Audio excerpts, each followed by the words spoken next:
মুখে ড্রপ ব্যবহার করলে আর নাকের মধ্যে ড্রপ ব্যবহার করলে রোজা ভঙ্গ হবে কিনা।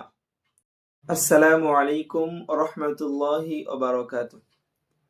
আলহামদুলিল্লাহ, আশা করি আপনারা ভালো আছেন।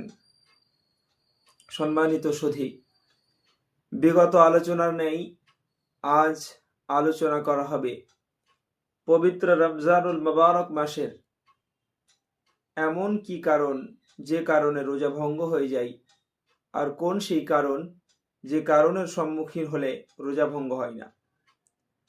গতকাল আমাদের আলোচনা ছিল সেলাইন এবং ইনহেলারের বিষয়ে।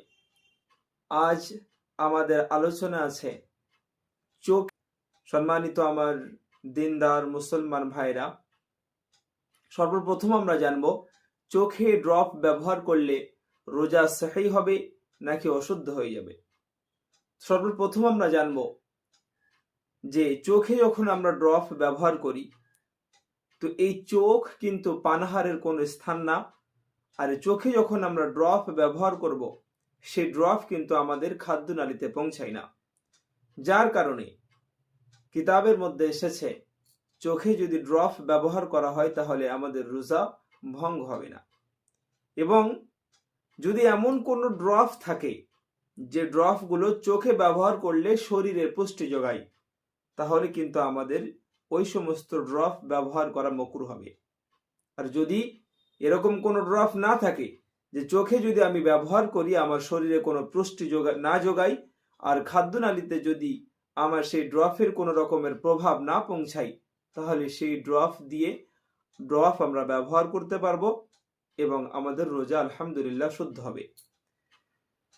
তারপরে দ্বিতীয় যে নাকের ড্রপ ব্যবহার করার কথা যে এসেছে, সম্মানিত মুহতারাম হাজিরিন, নাকের ড্রপ ব্যবহার করা আমাদের বৈধ হবে না। অর্থাৎ রোজা অবস্থায় নাকের ড্রপ ব্যবহার করা যাবে না।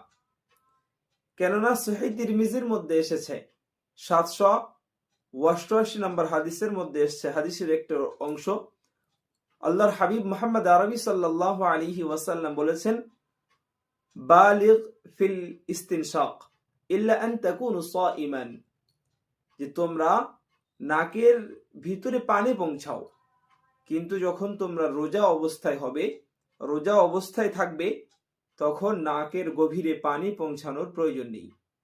সেহেতু এই হাদিসের উপরে আমরা ভিত্তি করে আমরা বুঝতে পারবো যদি আমি নাকের ড্রপ ব্যবহার করি তাহলে সেই ড্রপ